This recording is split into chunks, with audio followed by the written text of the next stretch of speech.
Good morning, football fans, and welcome to the Blitz morning show hosted by your boy Blake Gardner. This morning we're here with Tevin, and we got Philip.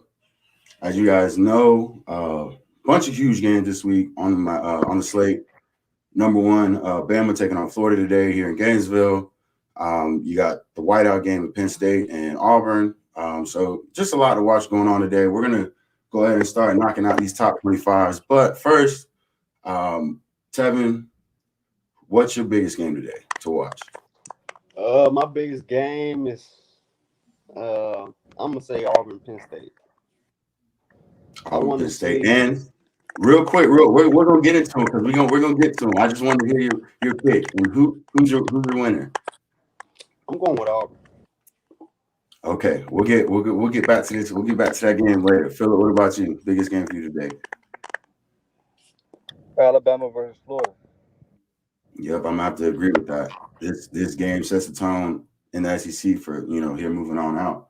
But we'll get that game last, obviously.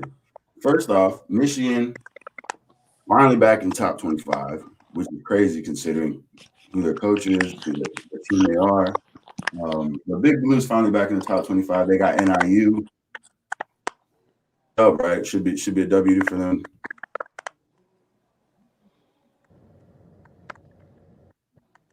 No upset on that. NIU or anything against Michigan.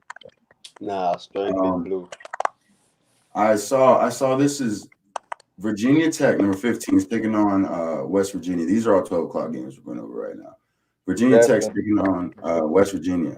And West Virginia is unranked, but they're favored against the number 15 Virginia Tech team. What do y'all think about that game? Start Tevin.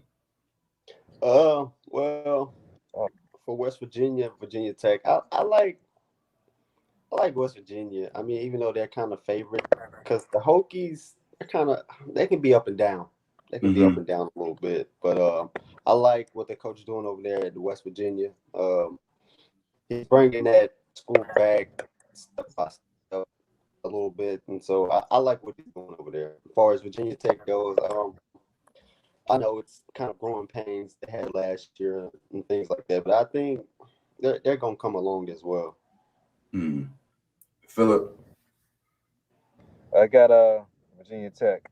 I think they're better this year. I think they're gonna make some noise in the ACC. Even though West Virginia has that high-powered offense, but I think Virginia Tech can stop it and make it a low-scoring game and beat them. Interesting. So, Tevin, you said you had West Virginia. Philip, you got VTech. I guess I'll be the tiebreaker. I got West Virginia in this as their favorite minus. I think it was 6.5. Don't quote me on that, but Virginia. I think Virginia's only ranked that high because they got UNC week 1 and they beat them, upset. Who everybody thought was going to be the best quarterback this year, as we were talking about a little bit before the show. But yeah, I mean that's just going to be one to watch because you got a ranked team underdog against an unranked team. So 2-1 West Virginia for that game. Virginia Tech's QB though definitely one to watch. I think he's kind of that difference maker, and like Philip said, if they want to go far in the ACC this year. 12 o'clock game, number 8 Cincy goes to Indiana. Now, strength of schedule getting better for Cincinnati. So opponent strength is getting better. How do you guys like this matchup going for Cincy? We'll start with Philip this time. Going with Cincy. You got the quarterback, Riddler. You got the defense, and I think they're gonna win that game. Big win or close game? Big win. I think Riddler's gone. And we gotta go for that Heisman. And you got to prove that you're a first round pick. So I think he's gonna show out. Yeah, Tevin, you kind of hesitated there when he said that. What do you think about that? I go with Cincy because I like what Luke Fickell is doing over there. He's doing a great job over there, but as far as strength of schedule wise, I know they're not going to get the hype and all the praise because of the teams that they're playing, but they're a team to be reckoned with. Just watch out for those. I won't be surprised if what I was saying earlier before the show that it's going to be a little balanced this year in college football. I won't be surprised if they sneak up maybe top 5 or have surprise pick to be at that number 4 spot come playoff time. Wow. Yeah, no, I 100% agree with you as far as that balancing out. I mean, because now it's not Bama and Clemson. Sorry, we're just kind of worried about Bama, and if they fall, that's like you said, where it's a balanced league again. So I think this game for Cincy is definitely a win, but the margin of win is what we're gonna be watching, because they're not getting the hype and stuff because you guys aren't playing anybody big. Indiana's not big, but it's a Power 5 school. So you go in there, you handle that today. Away, on the road, you win by more than 14. College playoff board's going to see. I mean, I know that it's a little early. We're speaking a little early on the college playoffs, but like you said, that that helps a long way going into that college playoff football time. Coastal Carolina, we'll hit this one quick. Coastal Carolina at Buffalo. Y'all think Coastal Carolina keeps rolling? Number 16 ranked Coastal Carolina. I'm going Coastal Carolina with that one. Yeah, they'll keep. I think they'll keep it rolling. They got that quarterback over. I forgot his name. The old quarterback, number 10.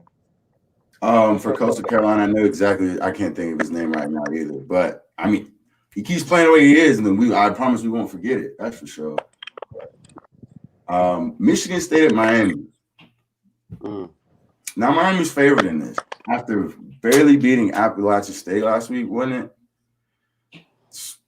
Philip, you're the Miami man. I'm gonna take your views first. I want to go with my guys, but Michigan State they're gonna spank them. They're not ready. Miami don't have it, man. I'm a Miami fan, but Michigan State gonna bring it to them. He's keeping it real. He's keeping it real right now. I mean, Miami they got some stuff to get together, and I don't know if that's going to be against a Michigan State team. That they're not used to playing, Big Ten style ball. Like, I don't. Miami's had a rough little start of the season, man. What do you think, Tevin? My heart is telling me it's always about. We talk about Florida. Florida always have those great athletes, but Miami is. They keep hearing every offseason, Miami is back. This year Miami is coming back. I'm ready to see it, but Michigan State, I watched them play. Those guys, Coach Mel got those guys going in the right direction. I'm going with Michigan State. I'm going, yeah. So we're all going Michigan State here. Miami, I actually think Miami's favorite. So bettors out there, we got everybody here at East West Football Network this morning going with Michigan State. So I mean, I'm not telling you put your money on Michigan State, but we ain't putting it on Miami, that's for sure. Nebraska at Oklahoma. Dang, what is 12 o'clock? This new game lineup is crazy. Nebraska at Oklahoma. Oklahoma, the big test, not there yet. I don't remember who they played last week, but I know they beat Ravens Cajuns in a close one. Louisiana had it was a close one against them. Week 1, I'm pretty sure, or it was Tulane. Tulane, they played really close week 1. But what do you guys like this week, Oklahoma and Nebraska? Tevin. Nebraska, I'm still trying to. With the actually coach leaving UCF to go to Nebraska. I get it. He played quarterback there, and it still is like Nebraska still is like that doormat of the Big Ten. So I'm gonna go with Oklahoma. Oklahoma. And yeah, I was actually going to mention Scott Frost. Viewers, if you guys remember Scott Frost from UCF, that 14-0 season, that was him. Scott Frost was on top of the world. Everybody wanted him. I know UF fans, we wanted him too, honestly. And yeah, he ended up at Nebraska, and he's not done a lot since then at all. So, I mean, you're playing number 3, Oklahoma, and you're going to Oklahoma. So, yeah, I like Oklahoma to win this one. What about you, Philip? I have Oklahoma, but it's going to be a close win. It's not going to be a blowout. The Nebraska plays physical, very physical. So they're going to run into some defense. They can run into their running game. And it's not going to be little bubble screens and stuff and open up the field. It's going to be smash mouth football. Then Oklahoma's going to have a rude awakening, but they'll pull it out. Definitely. I think Oklahoma will pull it out. I think they'll probably struggle first half. Like you're saying, it'll be close. It'll probably be close first half, third quarter, and just the talent will start to outshow, fourth quarter. I think Yeah, Oklahoma's gonna have to pull one out here. I don't know what they're favored by, but don't know if I take the spread on that one. A&M, Texas A&M been real quiet this season. Not a lot of hype, but they're sitting at 7, which I think is a drop for them. I think they were 5 last week. Because of it was a close game. Unranked team that they played last week. I don't remember who, but they got New Mexico this week. You think the Aggies bounce back dominantly? I know we expect to win, but do they bounce back and show their SEC dominance this week? Philip? Absolutely. It's no question. They'll punish them, put about 50 points, and then put the backups in. Kevin? Well, for me, Texas A&M, all I've been hearing off season is, this is the year Jimbo's team is going to go to the next level, go to the mountaintop to where the playoff. But in order for them to do that, quarterback position, I mean, Granted Lee, the starting quarterback, got hurt last week, and they struggled. But I mean, they struggled with Colorado. Struggled. So hopefully this week they can bounce back, get the quarterback situation right and things like that. So they should win handily. Yeah, definitely. I know, like you said, the quarterback went down last week. And I was just trying to look up the name of the backup that came in, but Jimbo talked on him after the game, and spoke and said he's confident about who he has. And speaking of Jimbo, being a Florida fan, we played him when he was at FSU for so long. He kept him so dominant for so long. I was really worried when he went to that A&M team, and they were above average year one coming to the gates, and they were already that much improved, that much. But you really haven't seen them take another step since then. Like they haven't. Even though they've been in that top 7 to 5, they've been in that 7 to 5 spot for last year or two since Jimbo's been there basically. So yeah, pretty much like both of you guys are saying, it's time to see them take that next step. They need this game right here to be a 50, 50 to 10, 50, 13 game right here. If they want to look strong rolling out through the rest of this year. I think that's all of our noon games, but there's a lot of good ones on. Purdue's headed to Notre Dame, number 12 Notre Dame. That's a 2:30 game. Notre Dame dropped a little bit this week, it looks like. What do you guys think? I think Notre Dame comes out and beat them. I like the defense. I like the run game. And Notre Dame's always going to play balance. So I think that'd be Purdue. We'll go see what that safety Hamilton does. I like that safety that's coming. He's supposed to be a first-round pick. We'll see what he does. Yeah, he's nice. He's nice. I agree with what Philip said. Notre Dame should come out, dominate. Like you said, with the safety, I watched them when they played against Florida State come from the other side of the field to track the ball with the interception. I mean, that kid is special. Definitely. I think we're giving it to Notre Dame a little too easily here. They did struggle in the FSU game. They let FSU keep it close. We're talking about FSU team that just got beat by Jacksonville State. So I think we are giving Notre Dame a little too much props here. I think they should get the win today. If I was betting on it, I would say Notre Dame wins the game. But this is definitely going to be one to watch. I think Purdue's going to keep it a lot closer than we think. Yeah, because I think everybody has the same mindset that you guys have. Like Notre Dame, this is a must-win for them right here. But they've had their early struggles. Their defense has looked really good, but they lost Ian Book to the Saints in the draft last year, so they are still trying to figure out some things on offense. Hopefully they can pull it out by more than 10 points. But I think it's gonna be close. I think it's gonna be real close. Number 5. Iowa's number 5. I was ranked number 5 right now. Yeah, they got Kent State. That's a W. Yeah, we don't have to speak on that. But Iowa not number 5. Watch out. There's your balance. We were talking about. Oh yeah. This one too right here. Georgia Tech going to number 6, Clemson. Clemson's number 6. Clemson's not a top 3 team for the first time in probably 5 years. So Georgia Tech, you guys know Georgia Tech runs that triple option now. Right. Always. So we'll check out Clemson's, which I think that's where they're really weak is their defense front seven, which has always been so good. They always send guys. They have at least 1 or 2 guys go every year from that defensive line, but I think that's where they're lacking this year. I think it'll be Clemson, depending on. I learned how to say his name the other day, and I just forgot it. That's just that quick. But their quarterback DJ Ule, something like that. Yeah. I learned it and I forgot. But the margin of how big they win depends on his quarterback play, because I think eventually they will figure out that triple option with those big guys they have up front. What do you guys think, Philip?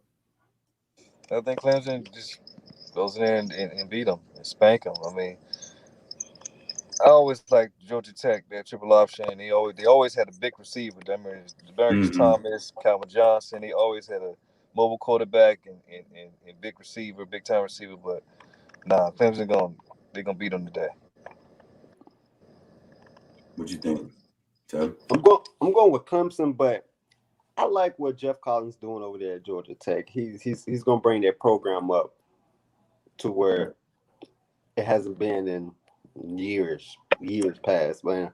I like what he's doing over there. I like the quarterback, the Sims kid, and Georgia Tech.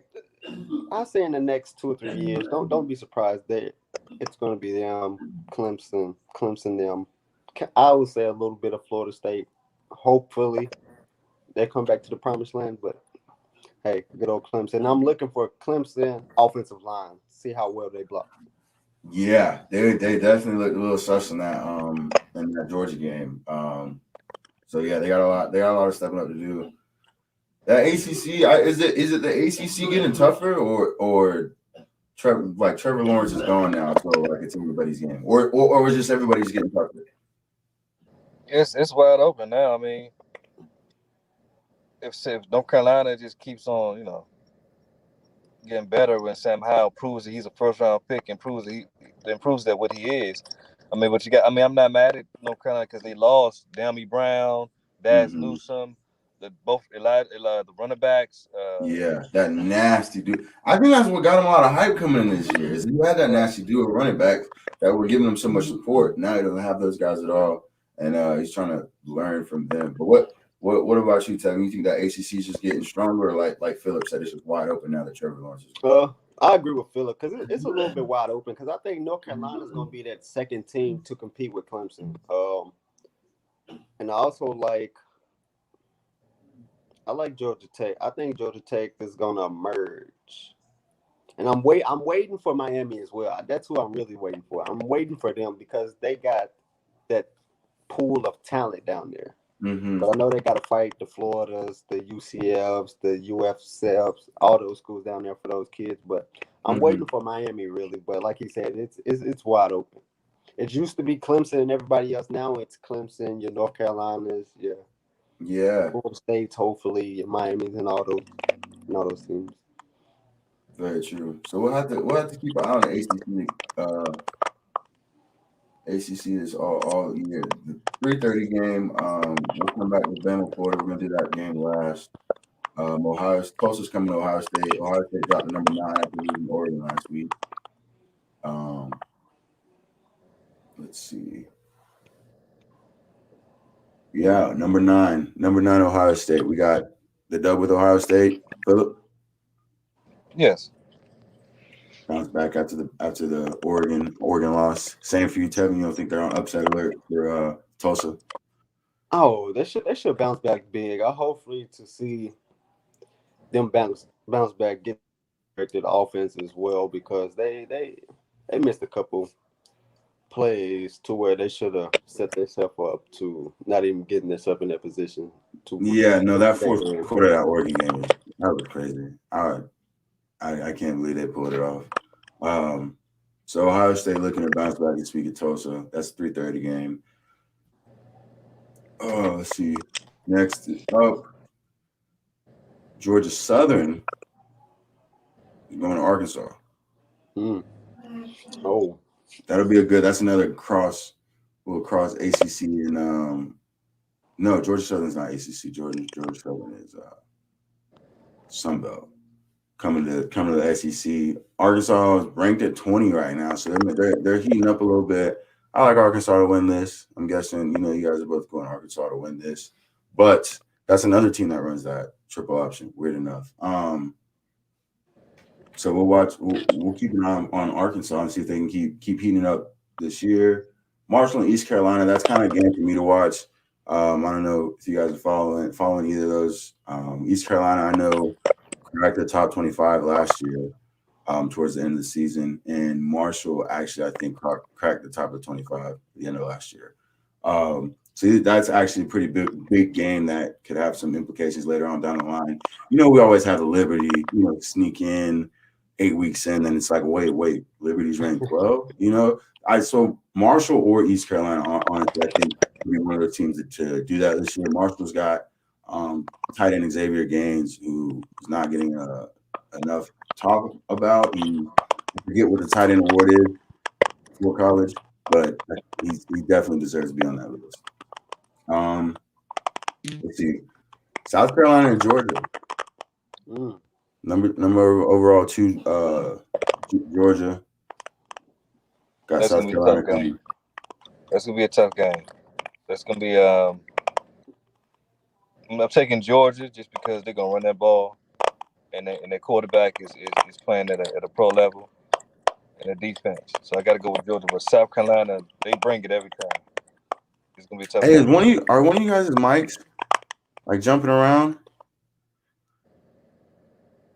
Yeah, it was mine. There we go. Yeah, I couldn't hear you too much. We'll say that again.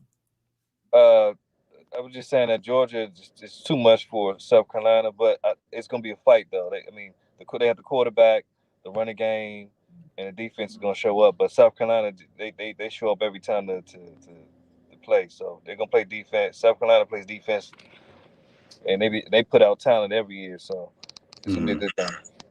What do you think, Tevin? I think is JT Daniels coming back this week? I'm not sure if JT Daniels comes back this week. That's actually a good question. We need to know that. So like you said, Kirby Smart, he's gonna run the ball. I like Clemson, South Carolina's D line. Their defense is not too shabby, so it's gonna be close the first half, but I think Georgia eventually will pull it out. I like that. I think this game comes down to Georgia's offense. Excuse me. I don't think star quarterback JT Daniels nursing a core injury that can keep him sidelined for a second game. So I don't know. It's not a for sure no, he's not playing, but it looks like he's probably not playing. So without JT Daniels, it's definitely up to that offense, because I think South Carolina is going to score. Georgia's defense is great, but at the end of the day, South Carolina is probably going to score 14, 21 points. I know that might sound crazy. They only held Clemson to 7, I think, but Clemson has new quarterback, new system, new era basically in up there in South Carolina. So that's a lot different situation than the South Carolina team that always gives Georgia hell. I think it'll be a good one. I think it'll be a real close one. It's like we just said, up to offense this week to see. I think Georgia comes out on top, but do they stay number 2? We shall see. We'll see if that offense can keep them there. Virginia at North Carolina. North Carolina, UNC's dropped to 21 this week. Do they handle it at Virginia, Tevin? I say yeah, they do. They'll bounce back. Sam Howell's one of the top quarterbacks in the nation. I think they'll bounce back. I like what Mac Brown's doing to North Carolina, since it used to be a basketball school, now football has come relevant now, and he's getting guys to actually come there to play football, not as well as basketball. I think Mac Brown's doing a good job, and I say they bounce back big this week. Definitely. We're looking at possibly a top 2 team in the ACC this year. What do you think, Philip? I agree. North Carolina's going to come in there and handle that, but Virginia always play Miami tough, Florida State tough. Virginia's actually a good school. They put out talent, and I think it's gonna be a close game. But I think Carolina will pull it out. Yeah, I like North Carolina with the dub as well. We were talking about before how I'm not super sold on Sam Howell, and don't anybody listening quoting me on this. Don't get me wrong. I'm not saying Sam Howell's not a top 3 prospect in the quarterbacks for this draft, but you have to keep in mind that's quarterbacks. A lot of times people outvalue quarterbacks because of because of how they important are to a team. I think there's a lot of more value at the other skill positions this year. I don't think a quarterback should be first off this board, the board this year at all. I agree with you with that statement you just put. I agree. This year, quarterbacks, the value is dipped a little bit this year. It is, and it's just the off year like that. When you have 2 or 3 years where it was really good quarterback classes, and you have QBs going number 1, and 3 of them. What Herbert's year? Herbert, Tua, and I can't even tell you who went first that year, and he went first overall. Burrow, right? And Burrow, yeah, and Burrow. That they had 3 guys going in the top 10. The funny thing about the year, Burrow went first, and it was in Washington. It was a debate. Hey, should we take Herbert or stick with Haskins? And they were like, well, let's just go with Chase. Let's just pick Chase. Let's pick the best player in the draft. So Chase was the best player in the draft to the draft board on the draft board. So now it's like, oh, should we pick Herbert? Because Herbert now is a superstar. He's playing so that's how it goes. I'm glad everybody. And Herbert actually exceeded his expectations because he actually had a real good rookie year. Yes, sir. You guys will see me in my blue tomorrow, man. My LA Chargers blue tomorrow, man. I honestly, I wasn't sold on Herbert coming in. I wanted Tua a little bit more, but I also knew Tua was that the big problem with a lot of college guys, like they have that college style play and it's really good, but it doesn't translate. I could see that coming from, you see how he's having his early struggles now in year 2, trying to get, accumulated to the NFL, but Herbert came from that more passing style offense where it wasn't all about him and trying to run the ball, and trying to keep. So I knew he'd be more accustomed to the game. I just didn't think his talent level would be where it is.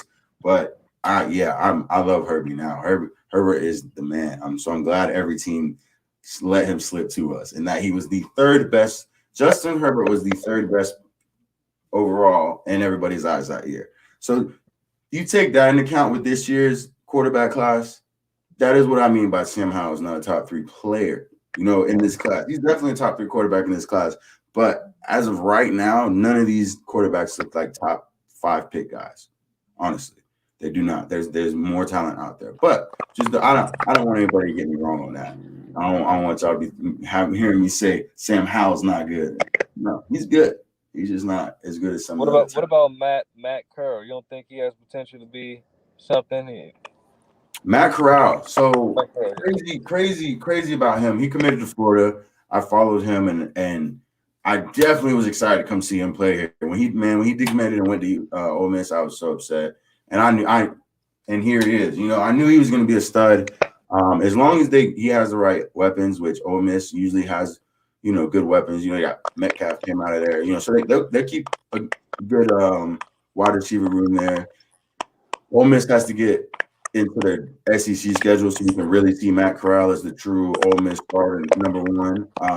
But I do like Matt Corral. Is he what year is he? I want to say I think he's a sophomore. I want to say sophomore. Yeah, sophomore. I think he's a sophomore. I think Lane. Yeah.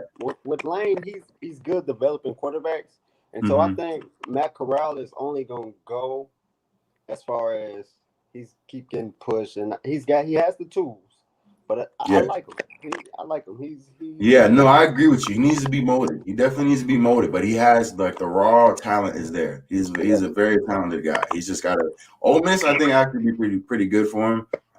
We missed out on him here at Florida, and I actually think he decommitted once Emory came. Once he knew Emory was coming. Did he redshirt? Because I seen him on a lot of draft boards this year. Did he redshirt? Matt Corral? Yeah. Possibly. I think he might be a redshirt sophomore. Okay. So he might be in his 3rd year ball, but with COVID last year, that means he still's got like 2 or 3 more years of ball. So he might be on the big board because that QB value isn't, just there like it really is in Now we're talking about a kid coming out early at quarterback. That doesn't necessarily have to, but when there's no value past the top 3 quarterbacks, I just put you in that. Felipe Franks, let's throw him in there, was Arkansas's quarterback last year. He went undrafted. I would take Felipe Franks right now over probably Sam Howell, Spencer Rattler. Like you'd be in a game today. If we had a game today and I had to start, I'd probably take it. And I might just be a little biased because I like Felipe, but there's another quarterback at a small school. Liberty's quarterback. I forget his name. Yeah, Malik Willis. Another one. You put him on one of your big schools, he'll be a Heisman winner, no problem. So I think Sam Howell, UNC, big name, OU, Spencer Rattler, big school name, that kind of hypes them up a little more than they deserve. But it's not at the same time, they are good. They are good players.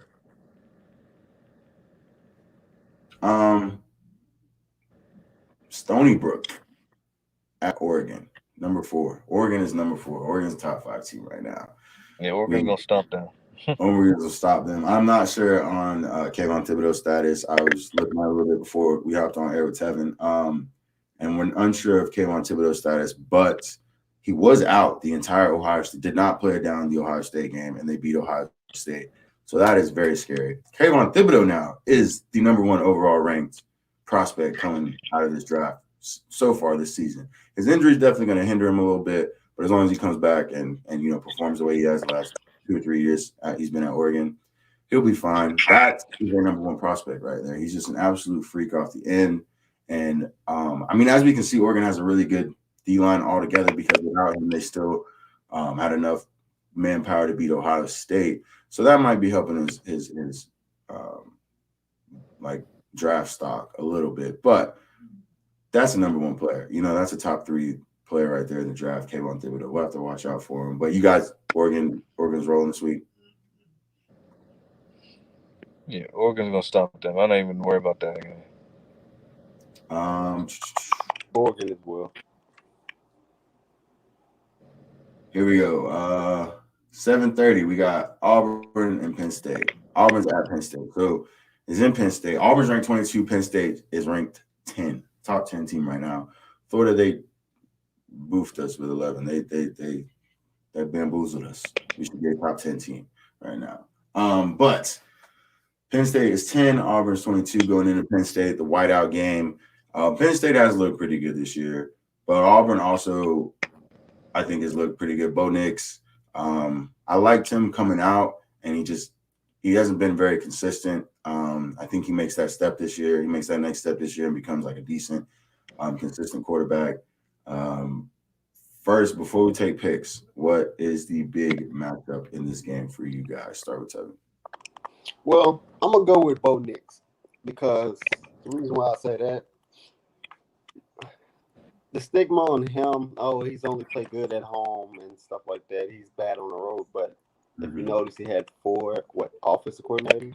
And I don't think Gus put him in the right position to be successful. And instead of him having to grow in the position, instead of, and so now when you see him, granted, they only played some FCS schools.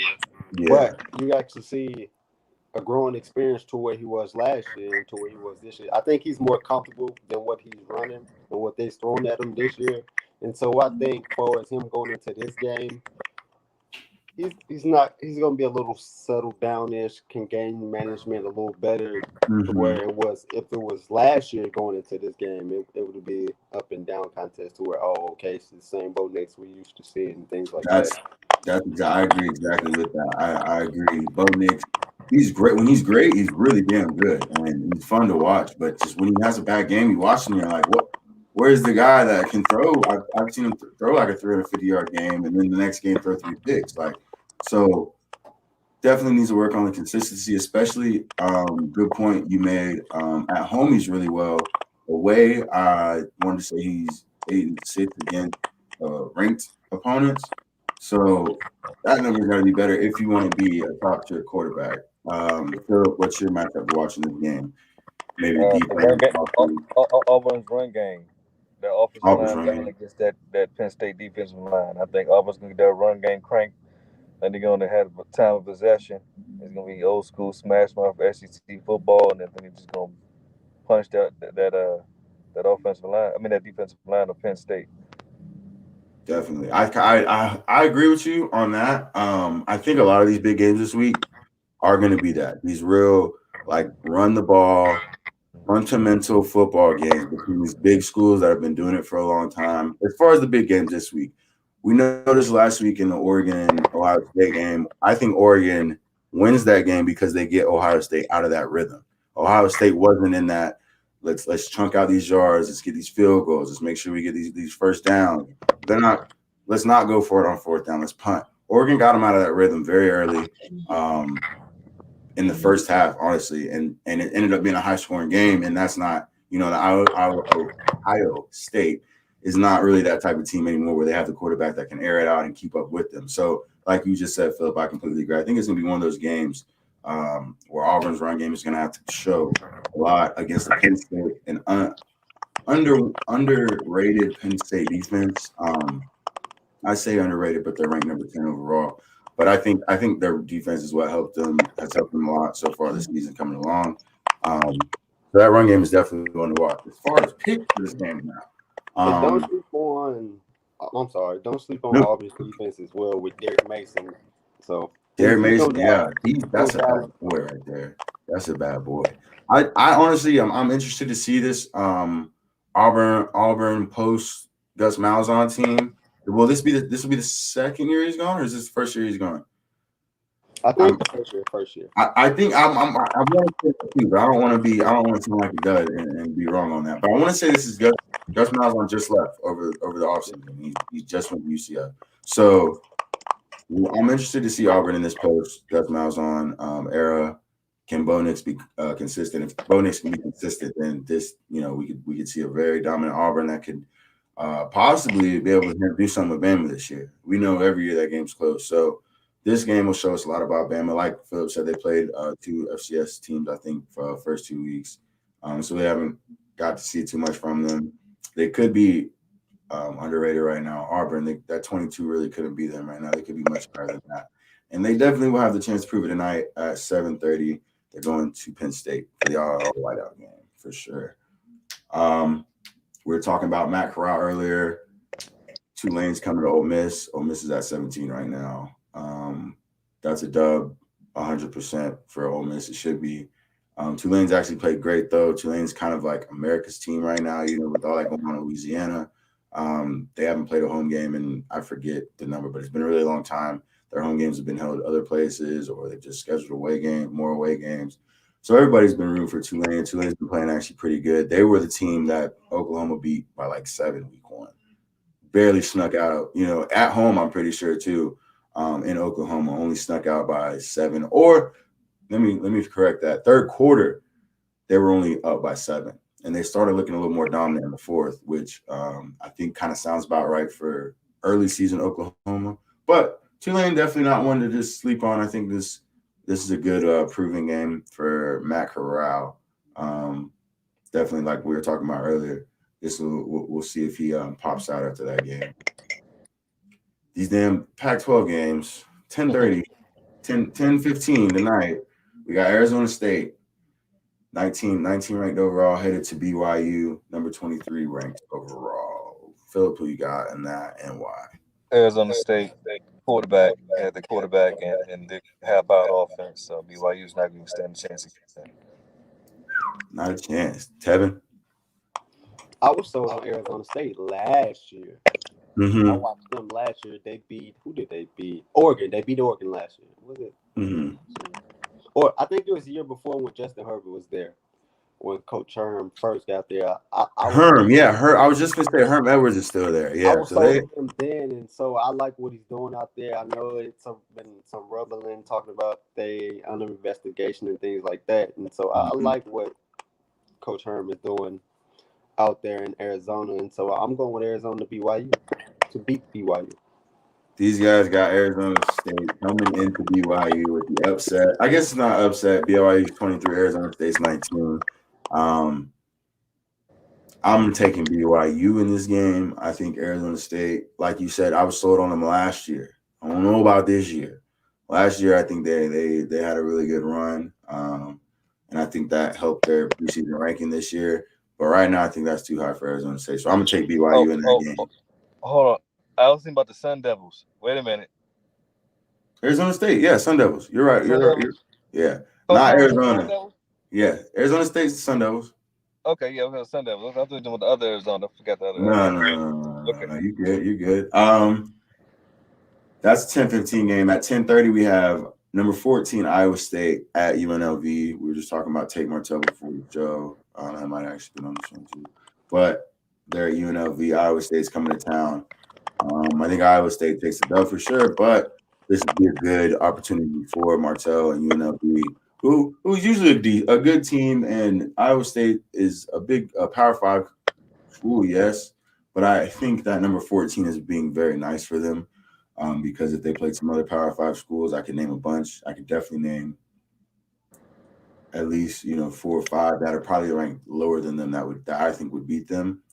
So I think that Iowa State is a little overranked right now just because they lost to Iowa. They lost to Iowa, but this will be a good bounce back game for them. I think they get the win right here, but don't sleep on UNLV. It won't be an easy one. Let me see. Fresno State's going to UCLA. UCLA is ranked number 13 right now. I think UCLA has that. Fresno State was the team that played Oregon close week 1. So that also should be a blowout, but probably won't with UCLA. I guess watching UCLA play Fresno State will get kind of a gauge as to how good they are versus Oregon. So that'll definitely be one to watch. For sure. You guys don't have an upset for either of those games, Iowa State, UNLV, or Fresno State and UCLA. No upsets there. Cool. I'm waiting for Philip to call another one. Philip called the damn Oregon Ohio State game last week, so I'm trying to hear his wisdom. Of course, you guys know we save the best for last. This week, home. I think this is the first time it's been played in Gainesville in like 10 years. We've been going to Bama, or it's been an SEC championship. So in Atlanta, I'm pretty sure, or Jacksonville is where that game was played. So Bama hasn't been to our field in 10 years, Florida's field in 10 years. We haven't beat Alabama with Tebow back in 2009 or 08 was the last time we beat them. 2009, since 2009, they've beat us every year. It's been real ugly. But before that, before 2009, we were 8-4 the last 12 years against them. Before that, so we have been pretty dominant. We've had our stretches against Alabama. Just Saban came over, and the dynasty's been there. And a lot of people last few years think that dynasty is starting to dwindle, but I don't see it at all. I think he just keeps reloading. I think he just keeps going and getting the best talent. Keeps going to find those guys that are gonna play the way he wants to play that Bama style of football. Bama doesn't wear crazy jerseys. There's no throwback unis for them. They are traditional. They have a standard there that Nick Saban lives by. And I think he just reloaded. And I think he has another really great team. Now, Tevin was talking about balance as far as football. Now, I agree with that as far as this team is nowhere good as last year's team. But you put that last year Alabama's team. No. You don't think that? I don't think this team is nearly as good as last year's team. Or I could be. No. I'm thinking of Tua's last year, Tua's senior year. This team is nowhere as good as that team. I'm sorry. So in that state, Bama's been better, but I still think the top dogs as of right now. Florida, we have our time right here to take them down. I'm gonna go ahead and get you guys' thoughts on it before we do picks. We'll do picks last. Tevin. Well, my thing is, I heard this on the radio. You have 2 quarterbacks, you have no quarterbacks. But I'm very concerned. I'm looking forward to see Florida defense. Can they get a stop, and can they get off the field, and can they contain Alabama's wide receiver? Can they match up? I know they'll probably try to just disguise a little man and a little cover 3, but if they can get off the field on 3rd down and keep Bryce Young so happily behind the chains, they have a chance to be successful. Definitely. So Yeah, Todd Grantham's been in this is a hot seat year for him, I feel like. And he made defense a big point. You know, he's our that's the coordinator at UF is Todd Grantham. He's been really good before the last like 2 or 3 seasons. Our defense has started to decline. That's what Florida is known for. We always have a good defense, stacked defense every year. So I think he did a lot of work this offseason, and it's showed so far. I know for both we played USF and FAU, not very big teams, but for both of those games, for the most part, through 3 quarters, we held them to 0 to 7 points. You know, before the end of the game, we start playing, deeper depth players, and they score a little bit. But I know for the most part, when those starters are in, those guys are playing. We held those guys at pretty small numbers. So I want to say our defense is back, but I don't know. What do you think, Philip? What do you think about this game? I think Florida. This is Florida's best chance to go against Alabama. I think they have the defense and the offense's violence. I have to agree with Tevin a little bit. I wish they would go with AR. I think he's better suited for the offense, and I like Emory, but I think AR is just better suited for. He just looks better. So I don't know if we want to do picks yet, but no picks yet. Hold up. I agree with you though completely on Emory and the AR thing. What were you about to say, Kevin? I got one more thing. It's kind of like I kind of don't want to use this, but it's kind of like when Chris Leak was there his senior year.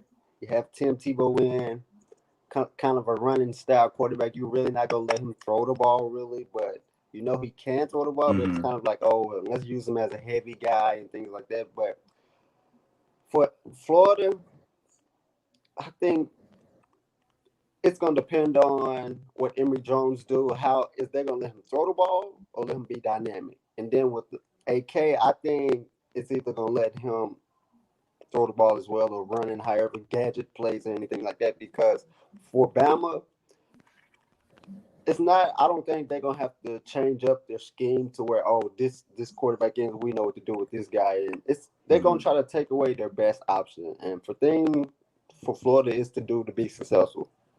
Stick with the hot man. Don't change up quarterbacks, different series coming in and stuff like that in order to be successful. And Florida has to make turnovers to win this game if they want to be successful. They have to get out the field as well. Agreed, for sure. It's that Dan Mullen's catching a lot of heat for that quarterback battle between AR and Emory Jones. And I'm right behind you, Tevin, as far as I want to see AR with that starting spot, but I do love Emory too. Emory hasn't played. He has more picks. He's thrown a couple picks for sure, but it's his first year with the offense being his. You got to think the only touches he has on the field are usually when they bring him in. When Trask was playing last year, we brought him in to get that dynamic quarterback look and that do-it-right quarterback look. Because Kyle could get it done with his legs when he needed to. He might fumble, but he can get it done with his legs when he needs to. Emory. That's part of his game, is being able to run that rock. And him and AR's style are so much alike. I think AR is just a little bit more talented of a player.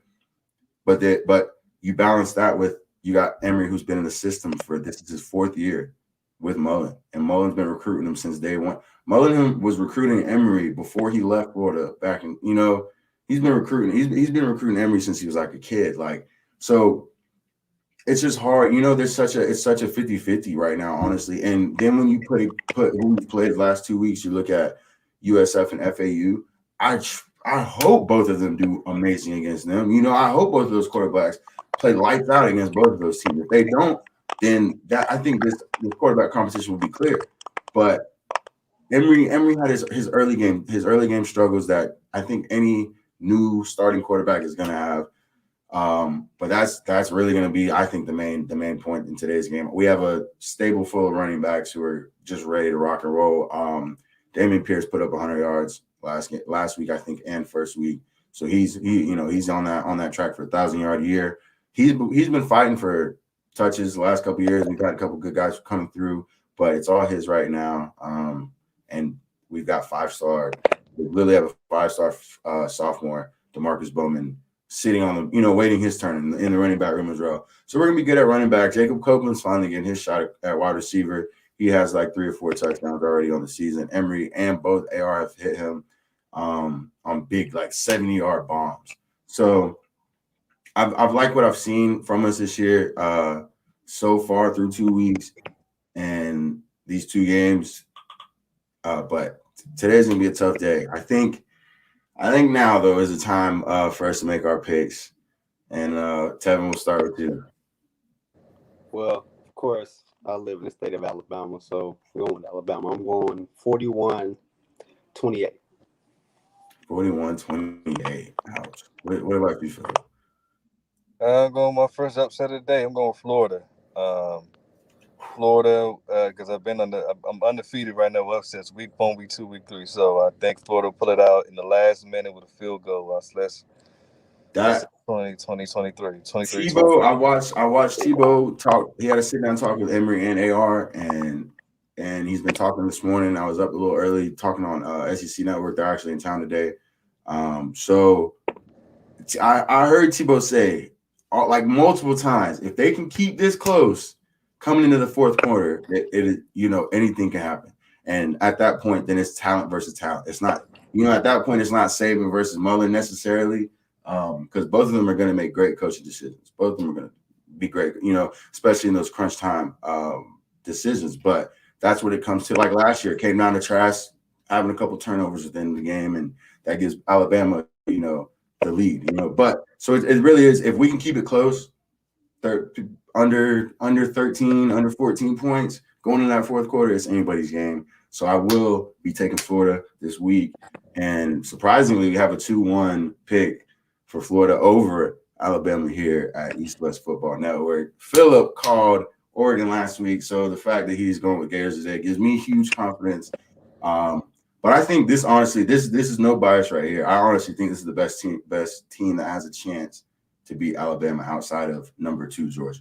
Georgia should have a chance to number 2 right now. So outside of that, I think we are probably the best team that has a chance to beat them. You about to say something, Tevin?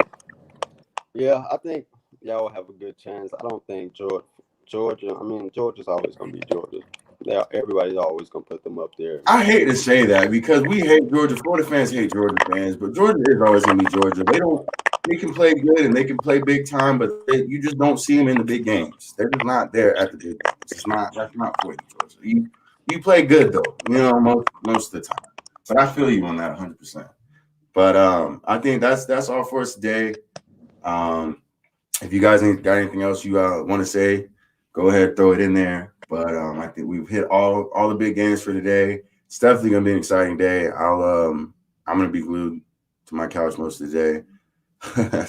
But thank you guys for tuning in to the Blitz Morning Show with Blake Gardner, your host, Philip Smith, here every week. Tevin, we're gonna try to get on here every week. Jake didn't make it this week. Robert didn't make it this week, but thank you for watching. Make sure you come back next week.